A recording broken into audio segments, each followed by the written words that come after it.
Hello tout le monde, bienvenue aujourd'hui sur ma chaîne YouTube pour un nouveau rendez-vous du C'est lundi que lisez-vous, le petit rendez-vous hebdomadaire où je partage avec vous mes lectures de la semaine dernière, ce que je suis en train de lire et mes lectures de la semaine prochaine.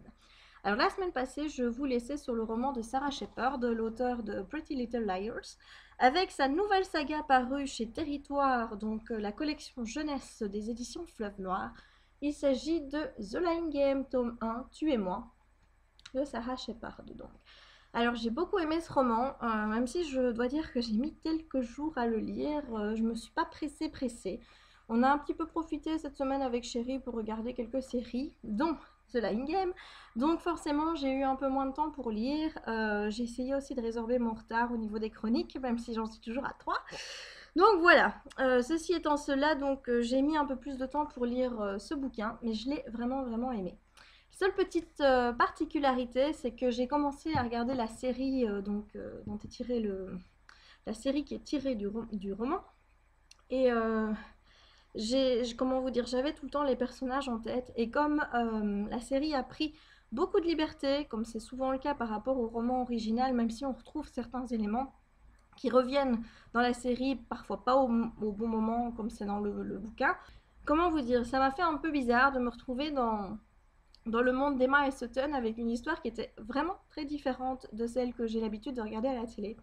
Et comme celle de la télé est très addictive, et plus vous regardez les épisodes et plus vous avez envie d'avancer dans la série, j'étais un petit peu perturbée entre la série et le bouquin, entre l'intrigue du roman et l'intrigue qui était dans la série. J'ai un petit peu, je ne me dirais pas que je me suis emmêlé les pinceaux, mais voilà, en lisant le bouquin, j'arrêtais pas de penser à la série, donc c'était assez perturbant. Mais pour en revenir à l'histoire du livre, eh bien en fait on suit deux jumelles, donc Emma et Sutton, qui ont été adoptées à la naissance, chacune dans une famille différente. Il y en a une qui est à Phoenix et l'autre est à Las Vegas.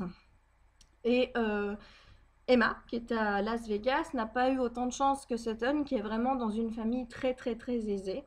Et Emma, elle est un petit peu dans une situation un peu délicate puisque son frère, son demi-frère, donc le fils de la personne chez qui elle vit, n'arrête pas de la harceler sexuellement. Elle repousse ses avances, mais lui, il n'arrête pas de lui faire des coups foireux.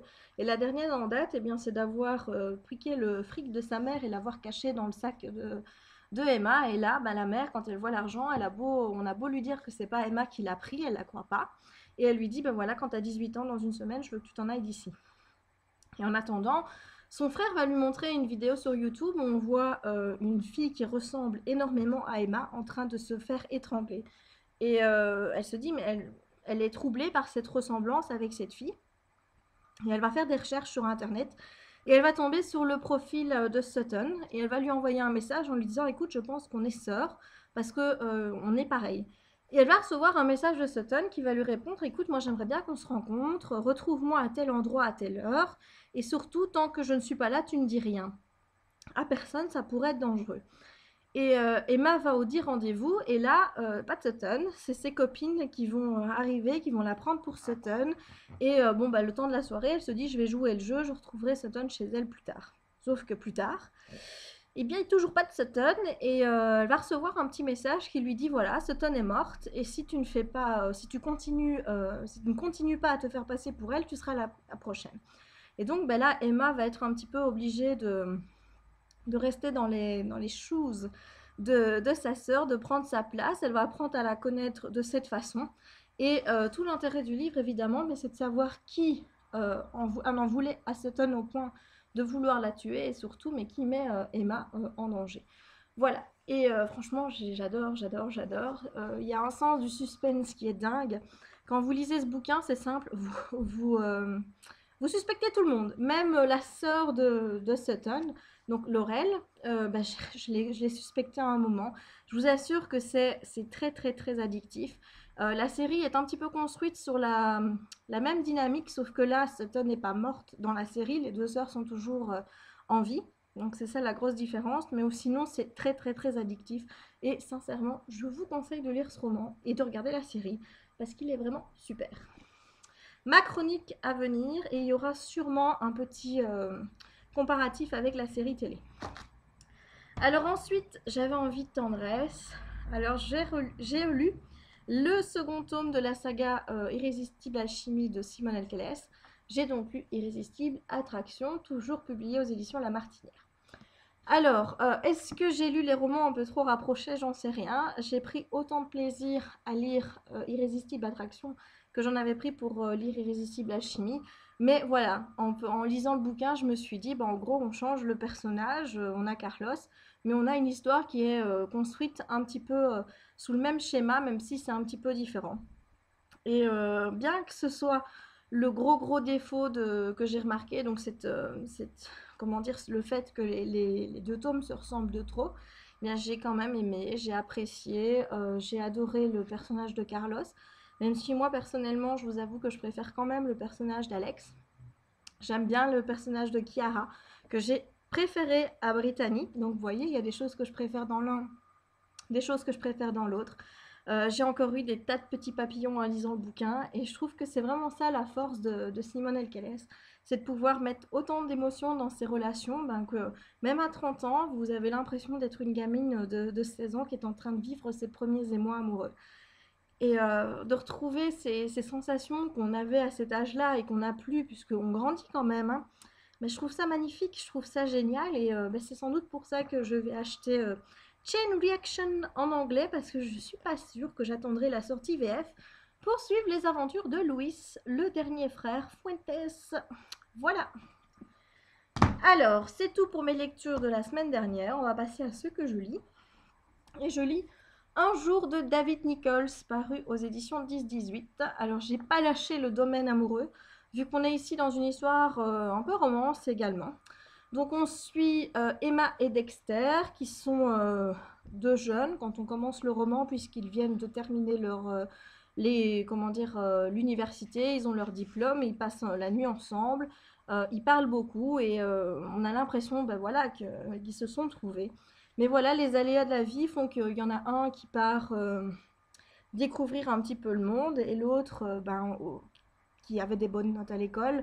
Donc c'est Emma dont je parle là, qui était une fille très douée, ne parvient pas à concrétiser dans sa vie professionnelle, elle erre de petit boulot en petit boulot. Et ils s'écrivent au fur et à mesure des années. Donc chaque chapitre correspond en fait à une année. Ils s'écrivent, ils racontent un petit peu leur vie. On les suit l'un et l'autre, pas forcément dans des courriers toujours, hein. Donc vous avez les courriers qui sont mis en italique. Je vais essayer de vous retrouver ça. Voilà. Ici, vous voyez là. À partir de là, voilà, on a une reprise de lettres parce que la lettre, en fait, elle est sur tout le chapitre, mais ça ne suit pas, c'est entrecoupé par l'histoire. Moi, j'aime beaucoup cette histoire de voir ces deux destins qui semblent liés l'un à l'autre, semblent amoureux, mais ne se le disent pas pour des raisons X ou Y, et qui évoluent dans la vie chacun de leur côté, mais en ayant des moments où ils se retrouvent et où ils sont amis, et où on se dit... ouais, ces deux-là, ils vont finir ensemble, hein, c'est sûr, hein, mais sauf qu'on ne sait pas quand. Voilà, donc moi j'aime bien lire des histoires d'amour comme ça. En plus, il y a le film qui était sorti au cinéma. Apparemment, le DVD vient de sortir. Donc, à mon avis, si j'ai bien aimé le roman, je pense que je vais essayer de me procurer le DVD pour pouvoir faire un petit peu le comparatif entre les deux. Mais en attendant, donc ici j'ai lu jusqu'à la page 114, je dois dire que j'aime assez. Même si les personnages sont pas vraiment ceux à quoi je m'attendais, parce que Emma, je la trouve un peu trop passive dans sa vie. Elle n'est pas contente de son boulot, comme je vous l'ai dit. Elle aimerait bien changer, mais j'ai pas l'impression de la voir faire des choses pour changer. Je la vois un petit peu plus rester passive, accepter cette vie, être soumise à cette vie qu'elle ne veut pas. Et Dexter, alors lui, oh mon Dieu, c'est le coureur, c'est le mec qui a du fric parce que ses parents ont du fric et qui n'a pas besoin de trimer dans la vie pour pouvoir voir la vie en rose, qui court à droite et à gauche, couche un petit peu avec n'importe qui et qui en plus fume et se drogue. Enfin bref, vous voyez, c'est pas forcément jusqu'ici en tout cas, c'est pas forcément le type de mec devant lesquels moi je fantasme. Voilà, mais sinon, j'aime bien découvrir ces deux petits destins et j'attends de voir un petit peu ce que la suite du roman va me réserver. Alors, ensuite, je me suis prévu une lecture. Comme je vous dis, je lirai probablement, j'espère, un livre en plus, ou alors en tout cas, j'en aurai commencé un autre. Mais comme je ne sais pas du tout vers quoi me diriger, mais je vous en ai montré qu'un parce que ça me semble vraiment être la prochaine lecture que je vais faire. parce que j'ai reçu le bouquin la semaine dernière et que ça faisait déjà un moment que j'avais vu le trailer du livre et qu'il me faisait super super envie avec ces petites ombres chinoises et puis cette histoire de vampire qui me paraissait bien bien intéressante. Donc voilà, quand j'ai reçu le bouquin, je me suis dit il va falloir que je le lise assez vite. Il s'agit de La Guilde de Nod, le tome 1, Genèse de Cecilia Correa, aux éditions Rebelle. En plus, j'adore la couverture, je trouve qu'elle est magnifique. Donc j'ai hâte de lire cette nouvelle parution des éditions Rebelle. Voilà. Eh bien, c'est tout pour moi cette semaine. Avant de refermer C'est lundi que lisez-vous, j'avais juste une petite annonce à vous faire. Comme vous savez, la semaine dernière, je vous l'ai déjà annoncé, j'ai changé de page sur Facebook. J'ai quitté donc Mes livres et moi qui correspondait donc à mon ancien blog, à l'ancien nom de mon blog, pour refaire une nouvelle page qui soit un peu plus à l'image du nouveau, que j'ai nommé Chez Jess Livre Addict. Alors vous dites, mais pourquoi t'as pas changé le nom de ta première page? Eh bien tout simplement parce qu'on ne peut pas. Quand vous avez plus de 100 fans sur Facebook, vous ne pouvez plus changer le nom.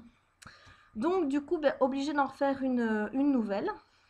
Donc pour tous ceux qui n'ont pas encore fait le changement, je vous invite à me rejoindre sur ma nouvelle page du blog, puisque l'autre je la mettrai plus à jour. Et puis j'essaie de trouver des idées pour essayer de la dynamiser, pour essayer de la rendre plus interactive avec vous. Bon, je vous dis pas que je vais trouver des idées super géniales, mais bon, j'y travaille. En attendant, la grande nouvelle, c'est que le 21 février prochain, mon blog fêtera son 3e anniversaire et que pour l'occasion, eh bien, j'essaie d'associer des maisons d'édition pour vous faire gagner des livres à travers des concours qui seront présentés soit sur Facebook, soit sur le blog, soit sur ma chaîne YouTube. J'essaye un petit peu de voir en fonction des lots que je vais recevoir pour essayer de dispatcher les bouquins et qu'il y ait quelque chose à gagner sur chacun des supports.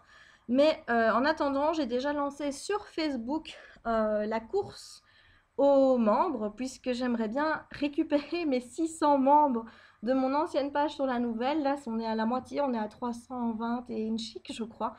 Donc voilà, j'aimerais bien qu'on soit à 600 pour fêter un peu le 3e anniversaire du blog. Et si on est bien 600, je débloquerai des super lots, puisqu'il s'agit de 4 romans, donc 4 titres séparés, donc un exemplaire de chaque, qui sera dédicacé par l'auteur au nom du gagnant. Donc, je trouve que c'est quand même un super lot à vous faire gagner. Je ne vais pas vous dévoiler le titre des romans tout de suite, je peux juste vous dire pour l'un d'eux, puisque c'est l'indice que je vous ai mis hier sur Facebook, qu'il s'agit en fait d'un tome 1 qui a été réédité très récemment.